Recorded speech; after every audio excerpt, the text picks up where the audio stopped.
Boy,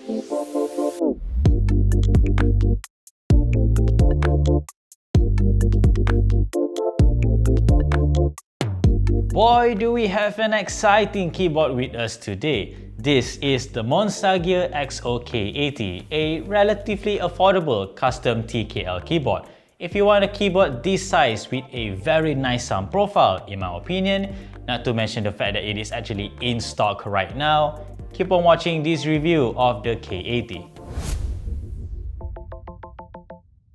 That's right, the K80 is in stock right now at the moment of this video's recording, so there is a chance that it is no longer in stock by the time this video is live, so that's a bit of a fair disclaimer there. Anyway, let's get back to the K80 itself. This particular configuration of the K80 that we got from a friend of ours comes with an FR4 plate, an aluminum casing, as well as a hot swap PCB.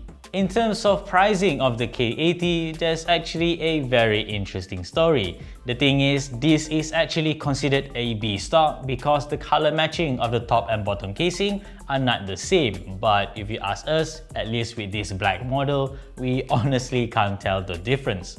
So if you're thinking of getting this board right now, it retails at only $295 US, and without a doubt, this is a very good price point for a keyboard of this quality. Of course, that's the price for the solderable PCB. If you want a hot swap PCB instead, that will cost you an extra $10 US.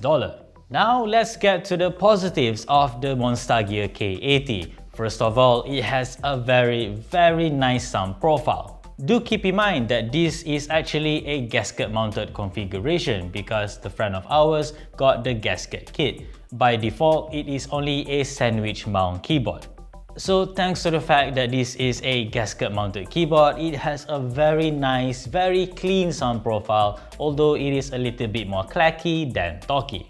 It really depends on your personal preference whether this is a good thing or not. For me personally, I love a gasket-mounted keyboard because of the cleaner, higher pitch clack, and in that sense, I absolutely love the sound profile of the K80. Interestingly, although we gasket-mounted this keyboard, it doesn't offer a soft typing experience which is usually associated with gasket mounting systems. Instead, it feels a lot like a top-mounted keyboard with a stiff typing feel, and when you bottom out, it does feel a little bit harsh.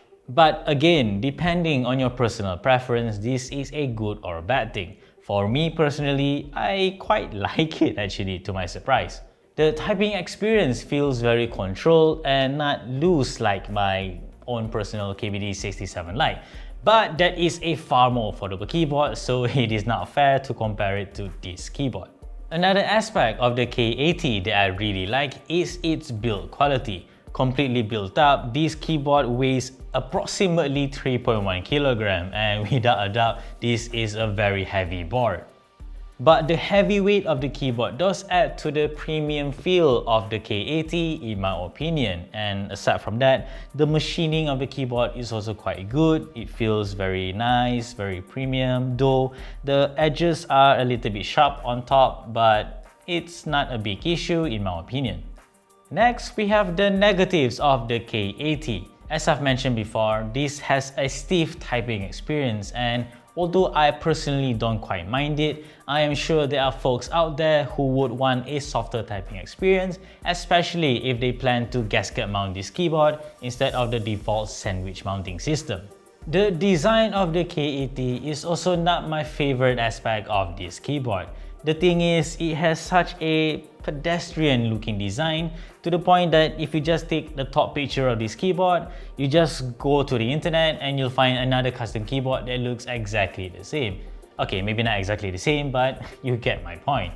While we're on the topic of design, I also don't love the fact that there are so much negative space around the arrow cluster, and just the bezel surrounding the keyboard itself is also quite big, so it doesn't look particularly modern or sleek.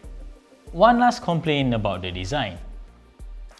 As you'll see, this is a heavy board, and look at this brass weight. It's very hard to clean, and granted you won't be touching this too much, but yeah.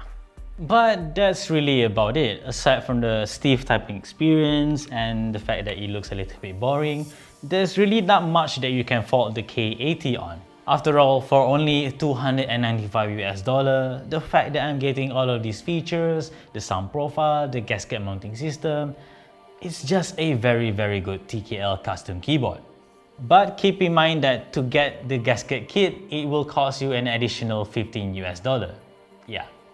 So to reiterate the question, is it worth it to get the Monstargear XO K80? Well, from only $295, it's a no-brainer to get this keyboard if you want a TKL board with a very nice sound profile, in my opinion. I mean, just hear how nice the spacebar sounds. If the keyboard is still in stock by the time you're watching this video, please just go ahead and buy it if you want a TKL keyboard with a nice sound profile, in my opinion anyway, as well as a stiff but very nice control typing experience. Obviously, we will end this video with a sound test for you guys to hear for yourselves. So here you go, and like this video if you like it, subscribe to our channel if you haven't already, and always stay tuned for more good stuff to come here on this channel and nextshift.com.